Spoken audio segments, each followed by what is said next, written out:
Hello and welcome back to Pokémon Reborn. When we last left off, we had suffered a terrible defeat at the hands of these two goons here. Also, I'm sorry that the custom music I put in the background in my previous video was a wee bit too quiet. Hopefully I've kicked it up a little bit of a notch this time, because indeed we are going to have to use background music again, because for some reason the sound is just no longer working. Like, it's when I'm recording it, it's in sync. When I play the recording back, it's not. I don't understand why that is happening, but that is happening, and we just have to accept it. So, now we are back in battle with these incredibly powerful babies. I haven't really done much to change my team to deal with this. I've just leveled the level 12 hangers on to level 13, so I have a full level 13 team, which means that I have more choice as to which Pokemon I use, because you see, my weird method when playing through Pokemon games is that the lower level Pokemon always go first to get a chance at that experience, no matter what, even if it's not a good choice. So when they're all at the same level, it frees me up to just play a bit more cleverly. So of course I've started off with Betty, whose Poison Gas is going to go far. I had hoped that she'd get a few scratches in, but sadly these babies are very, very powerful. So now it's Ratty Boy's time to do some damage. Again, Ratty Boy very weak. If I can get just one good tackle in, that will at least take a chunk out, because Ratty Boy is very powerful offensively, but not powerful defensively. I shouldn't have gotten greedy. I should have gone for the weaker quick attack. You live and you learn. Live because for some reason the villains don't kill you after they defeat you. The way it seems to be, given the way the whole starting speech played again, is the game just sort of pretends that initial loss never happened, and I'm walking in here to face these people for the first time, which suits me just fine.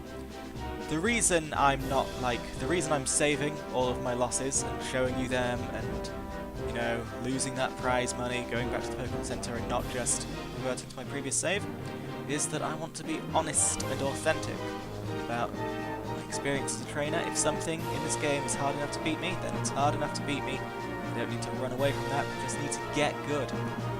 Now, as far as getting good can go, you can see that my team is still having the same sort of pitfalls as it was last time. The fact that 3 out of 6 of my Pokemon are weak to electric attacks bodes ill, not just for this battle, but for the upcoming Gym Leader battle.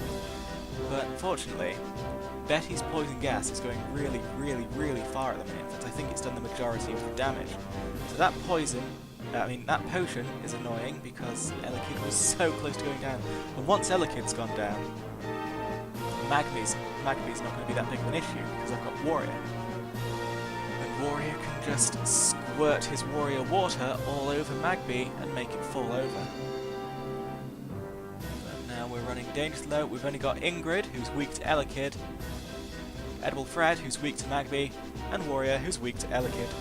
So, at this point, I'm really just sort of holding out hope for Betty's poison to finish the job before my entire team is gone, and luckily it looks like that's going to happen.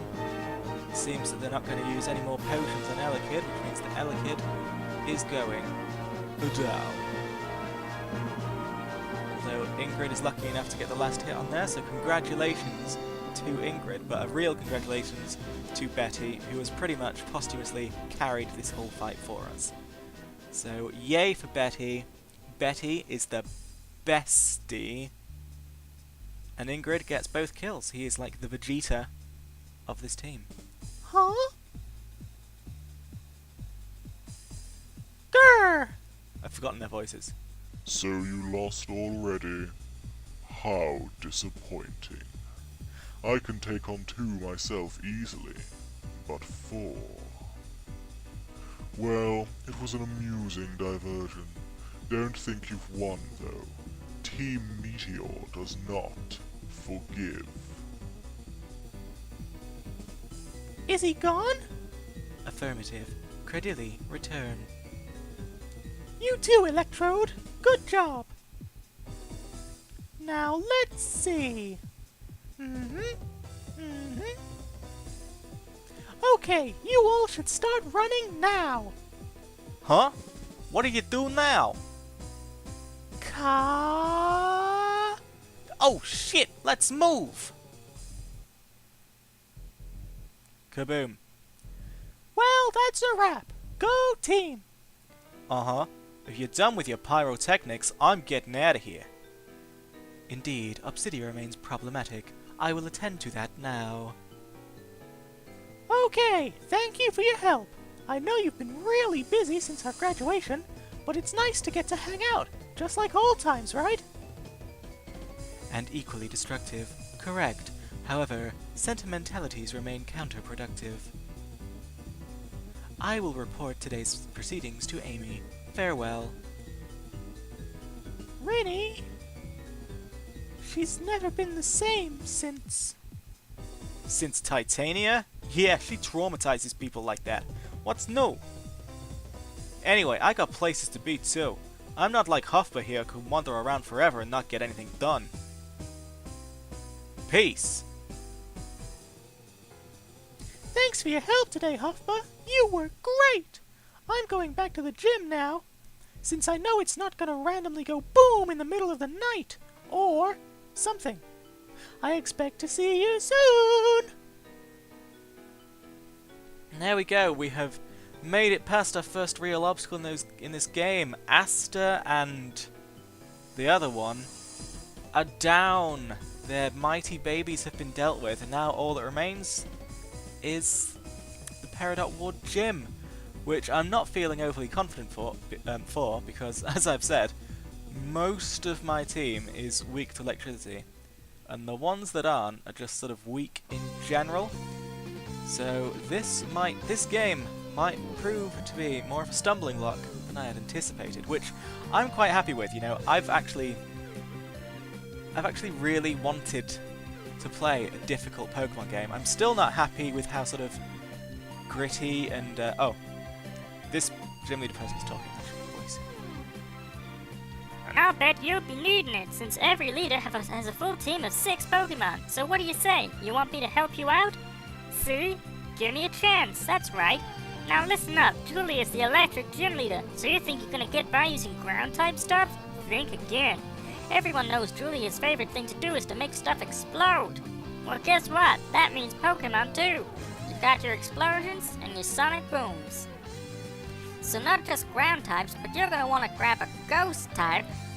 What? You don't have any? Ha! Well, I hope you have a couple spare Pokemon to take a hit then. Good luck, champ. So yeah, the advice given to us was, you're going to take a whole lot of damage. Let's hope you can just soak that damage before the day is done. So that's interesting. That bodes equally well to our gym prospects. But as I was saying, yeah, I'm still not happy with how sort of dark and gritty an adult this game is. I mean, actually, since the beginning, the tone has actually become a lot closer to original Pokemon games. I mean, the canon Pokemon games, some of them have had some really sinister villains, and some of them have had some really dark themes. So it's not that Pokemon shouldn't be dark, it's that Pokemon shouldn't have swearing, Pokemon shouldn't have explicit mentions of death and terrorism. I mean, okay, again, canon Pokemon has had some deaths in it, some Pokemon deaths and a few human deaths here and there, but not in a train explosion. That's still a bit much, I'd say. So yeah, get rid of the swearing, get rid of the sort of overt graphic deathness that's just a bit on the nose for a Pokemon game, and this is actually going to turn out to be really good, because, again, the main Pokemon games, while I love them, are just too easy. I mean, I think the biggest disappointment of X and Y, as much as I loved it, was just how easy it was, because even if you turned off the EXP share, even if you didn't use the incredibly powerful Pokemon that were literally just given to you for no reason, still, the fact that every gym leader only had 3 Pokemon, and they weren't even particularly powerful Pokemon at that, it just... you really had to go out of your way to make that game difficult. It's absurd how she allows civilians into the power plant. I think the best main Pokemon games for difficulty, I think, were Black and White and Black and White 2. Mostly Black and White, though. Black and White 2 was a bit easier. Because, again, Black and White 2 gave you a lot of powerful Pokemon, whereas the enemies that you faced weren't prepared for the powerful Pokemon that you were given, which makes no sense, because again, you didn't have to go to any effort to get these powerful Pokemon. It's not like legendaries in the main game where they are legitimately quite difficult to capture, and having an overpowered powerful Pokemon is your reward for that. No, in Black and White too, and in X and Y, and possibly in every Pokemon game from now on, you get some really strong Pokemon, literally just going through the story. Characters walk up to you, say, hey, I've got this super powerful Pokemon, take it. That's just how it goes. So, by doing that, but not making the enemies any stronger, it's making the main games a lot easier, and that makes me sad grumpy. I understand that the Pokemon games are for kids, and therefore they need to be quite easy, because kids don't have the same... They don't have the same willingness to learn all the strategical tricks that we nerdy grown-ups are, nor are they willing to grind for hours and hours and hours and hours. Although maybe they are, because I certainly did that when I was a kid, but I don't think that was normal. But anyway. Another great disappointment, Black and White 2, was the difficulty system. When I heard that it was going to have easy, medium and hard, I was pretty thrilled. And I suppose it's the price we pay for saving a city space by turning the plant into a gym. I butchered that line, but yeah. When I found out about those, I was really happy. But then it turns out that not only, like, I think it was White 2 that had the easy mode and Black 2 that had the hard mode, which makes no sense. But even worse, you only had access to them when you completed the game, and what you got access to at the end of the game was a code that you could send to a friend to type in to activate that difficulty, and that just is the least... That is the most nonsensical difficulty tier system I have ever heard of. Sometimes I just don't know. I don't know what goes through Game Freak's heads. Not that Game Freak is like one big amorphous person who's just wandering around Japan menacing the public. No, I'm pretty sure they're not that. So, anyway, away from my gripes and praises of this game, and my gripes and praises of the Pokemon series in general, let's get back to this particular fight, because as you can see, things are going surprisingly well for me. The fact that the gym is based more on explosions than pure electrical attacks means that my guys are actually standing quite a bit of a chance at the minute. So if things keep up on this pace, then the gym leader should be easier than I was expecting. So down goes Electrike. Never liked Electrike. I am not someone who... Alright, go win your Please, stop swearing. There is literally no need for it. No need at all. I mean... I'm not necessarily one to talk because I swear all the time in real life, but you have to understand a thing about me. I was taught to do that by my father.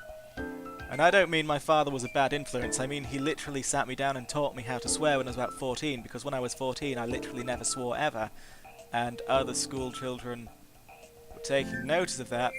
My dad was all like, son, you're a freak, you know it, I know it, but we don't want them to know it.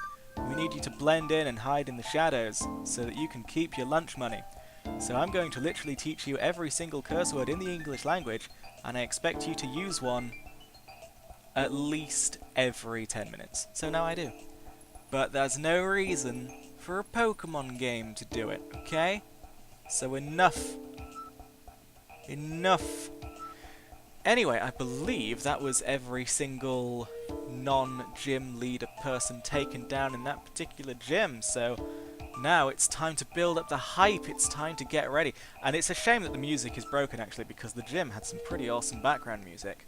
And the gym leader theme, spoilers, I've already fought the gym leader, has some pretty decent music too, so it's a shame that you're missing out on these auditory delights. The soundtrack of this game is pretty decent, if not way too loud. The only way to have gotten the sound to work in the first place was if I turned my speakers down to like 10%, and then turned it down another 10%, while turned it down to 10% again, making it literally like 1% of its original sound in editing. It was just a nightmare. On my ears and on my heart. Anyway, when we come back next, we are going to battle Julia and see just what she's made of. Thank you very much for watching, and I will see you later.